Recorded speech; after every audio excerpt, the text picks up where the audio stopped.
Hello my dear student, কেমন আছো? আশা করি সবাই ভালো আছো এবং সুস্থ আছো। আজকে আমি নতুন একটা টপিক নিয়ে চলে এসেছি ক্লাস সিক্সের হজবরল হজবরল যেটি রয়েছে তোমাদের পাঠ্যাংশে। এই হজবরল সম্পর্কে যে সমস্ত প্রশ্নগুলো আসতে পারে থার্ড ইউনিট টেস্টের জন্য, সেই সম্পর্কে কিছু গুরুত্বপূর্ণ প্রশ্নগুলো আলোচনা করার জন্য আমরা এখানে চলে এসেছি। দেখো, প্রথমে হজবরল থেকে যে প্রশ্নটা রয়েছে সেটি প্রথম রয়েছে। দেখো, নাইনিতালের নতুন আলু গানটি কে গেয়েছিল? এটা তোমাকে লিখতে হবে। উত্তরটা সুন্দরভাবেই রয়েছে এখানে, যেটা দেখো, নাইনিতালের নতুন আলু গানটি গেয়েছিল কিন্তু ন্যাড়া। ঠিক আছে, তাহলে এখানে আমরা দেখতে পাচ্ছি যে নাইনিতালের নতুন আলু গানটি গেয়েছিল ন্যাড়া। এরপরে আমরা দেখতে পাবো, যেটি দেখে নাও, যে প্রত্যেক সাক্ষীকে কত পয়সা করে দেওয়া হয়েছিল। এই প্রশ্নটা কিন্তু খুব গুরুত্বপূর্ণ। আমি বলে দিলাম এই কোশ্চেনটা, যে প্রত্যেক সাক্ষীকে কত পয়সা করে দেওয়া হয়েছিল, এটি খুব গুরুত্বপূর্ণ। প্রত্যেক সাক্ষীকে 4 আনা করে দেওয়া হয়েছিল। এরপরে দেখো, আমরা যদি দেখি সেখানে দেখতে পাবো পরের কোশ্চেন রয়েছে যে লাল গানে নীল সুর হাসি হাসি গন্ধ গানটি কে গাইছিল? প্রশ্ন উদ্ধৃতি গানটি গাইছিল কিন্তু ন্যাড়া। তাহলে প্রশ্নে উদ্ধৃত এই গানটি কে গেয়েছিল? উত্তর হবে কিন্তু ন্যাড়া। এরপরে দেখো, আমরা চলে আসি পরের প্রশ্ন, যে কারা কচু খায়? শুয়োর আর সজারু কচু খায়। দেখো, শুয়োর আর সজারু কচু খায়। এরপরে ন্যাড়ার একটি গানের নাম লেখো। উত্তর হচ্ছে ন্যাড়ার একটি গান হলো মিশি মাখা শিখি পাখা আকাশের কানে কানে। এরপর দেখো, হাসি হাসি মুখ করে আমার দিকে তাকিয়ে আছে, কার কথা বলা হয়েছে? উত্তর হচ্ছে যে ন্যাড়া একজন, যিনি যাত্রার জুড়ির মতো চাপকান আর পায়জামা পরে হাসি মুখে গল্পকথকের দিকে তাকিয়েছিল। এখানে কিন্তু তার কথা বলা হয়েছে। এই প্রশ্নগুলো কিন্তু তোমাকে করতে হবে। এগুলো খুবই কিন্তু কি বলা যায়, এগুলো খুবই গুরুত্বপূর্ণ। এগুলো সবই কিন্তু গুরুত্বপূর্ণ। ঠিক আছে, এগুলো তোমাকে করে যেতেই হবে। এরপরে আমরা চলে আসব পরের টপিকে, 7 নম্বর। দেখো, সাথে রয়েছে যে ছাগলের ভাইয়ের অপমৃত্যু কী জন্য হয়েছিল, তোমরা একটু ভালো করে দেখে নাও।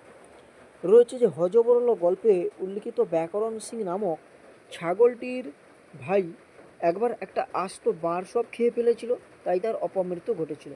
তাহলে ছাগলের ভাইয়ের অপমৃত্যু হয়েছিল একটা আস্ত বার সব খেয়ে ফেলেছিল বলে।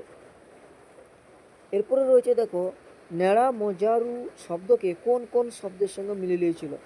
অ্যান্সার দেখো, ন্যাড়া সজারু, ক্যাঙ্গারু, ক্যাঙ্গারু দেবদারু এই সমস্ত শব্দগুলির সঙ্গে মজারু শব্দকে মিলিয়েছিল। পরের প্রশ্ন, চাপকান কি? চাপকান হলো কাঁধ থেকে হাঁটু পর্যন্ত এক ধরনের লম্বা ঢিলে জামা। এরপরে দেখো রয়েছে যে হিজিবিজিবিজির সকালে ও বিকেলে কি কি নাম থাকে? দেখো, এটা যে হিজিবিজিবিজের সকালে নাম থেকে আলু নারকুল, আর বিকেলে নাম হয় রাম তাড়ু। হুজুর ওদের সকলের ফাঁসির হুকুম হোক উক্তিটি হচ্ছে, প্রশ্ন উদ্ধৃত উক্তি হচ্ছে শিয়ালের। হযবরল গল্পে কত নম্বর মানহানির মকদ্দমার কথা বলা হয়েছে? হযবরল গল্পে 24 নম্বর মানহানির মকদ্দমার কথা বলা হয়েছে। কত নম্বর? 24 নম্বর। কত নম্বর? 24 নম্বর। এরপরে দেখে নাও পরের কোশ্চেনে যেটা রয়েছে, সেটা হচ্ছে মানহানির মকদ্দমার বিচারক কে ছিলেন? মানহানির মকদ্দমার বিচারক ছিলেন একটি কালো ঝোলা পোড়া হুতুম পেঁচা। কোলা ব্যাঙ গাল গলা ফুলিয়ে কাকে হাজির হতে বলল? কলা ব্যাঙ গাল গলা ফুলিয়ে সাক্ষী বাদুড় গোপালকে হাজির হতে বলেছে। তকাই তার শ্বশুরের নাম কি বলেছিল? তকাই তার শ্বশুরের নাম বলেছিল তকাই, তারপরে বলেছিল বিস্কুট। ন্যাড়া কেমন পোশাক পরেছিল? ন্যাড়ার পরনে ছিল যাত্রার জুড়ির মতো চাপকান আর পায়জামা। ছাগলের ব্যাকরণ সিং সেজো মামার কী হয়েছিল? ছাগলের সেজো মামার আধখানা কুমিরে খেয়েছিল, তাই বাকি আধখানাও মরে গিয়েছিল। আমার চোখে ব্যারাম আছে কথাটি কে বলেছে? প্রশ্ন উদ্ধৃত কথাটি বলেছে বিচারক পেঁচা। কোলা ব্যাঙ গাল গলা বলছে এই গলা ফুলিয়ে হেঁকে কি বলেছিল? না, কোলা ব্যাঙ গলা ফুলিয়ে হেঁকে বলেছিল বাদুর গোপাল হাজির। এই প্রশ্নটা কিন্তু খুব গুরুত্বপূর্ণ। এই যে কোলা ব্যাঙ গলা ফুলিয়ে হেঁকে বলেছিল বাদুর গোপাল হাজির, এটা খুব গুরুত্বপূর্ণ এই প্রশ্নের উত্তরটা। এরপরে দেখো ধর্মবতার হুজুর উক্তিটি কার? হযবরল গল্পের প্রশ্ন উক্তিটি হচ্ছে কুমিরের। পেঁচার চোখ বুজে কি বলেছিল? পেঁচার চোখ বুজে বলেছিল নালিশ বাতলাও। যে লোকটির মাথার ব্যারাম ছিল তার জুতোর আর ছাতার নাম কি ছিল? এটাও খুব গুরুত্বপূর্ণ।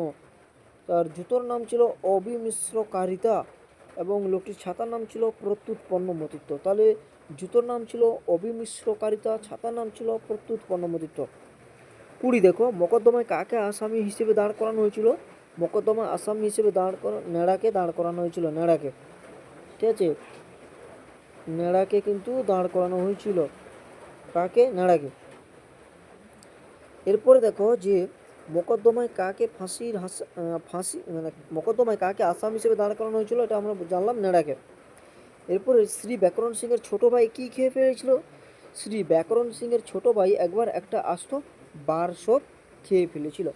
এইগুলো হচ্ছে এখানকার খুব গুরুত্বপূর্ণ, হযবরল থেকে আসতে পারে।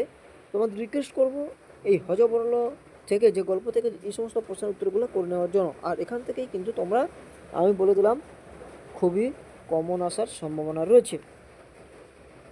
তো আজকে এই পর্যন্ত, দেখা হবে নতুন কোনো ভিডিও নিয়ে, নতুনভাবে, নতুন রূপে। ততক্ষণে সবাই ভালো থাকো এবং সুস্থ থাকো।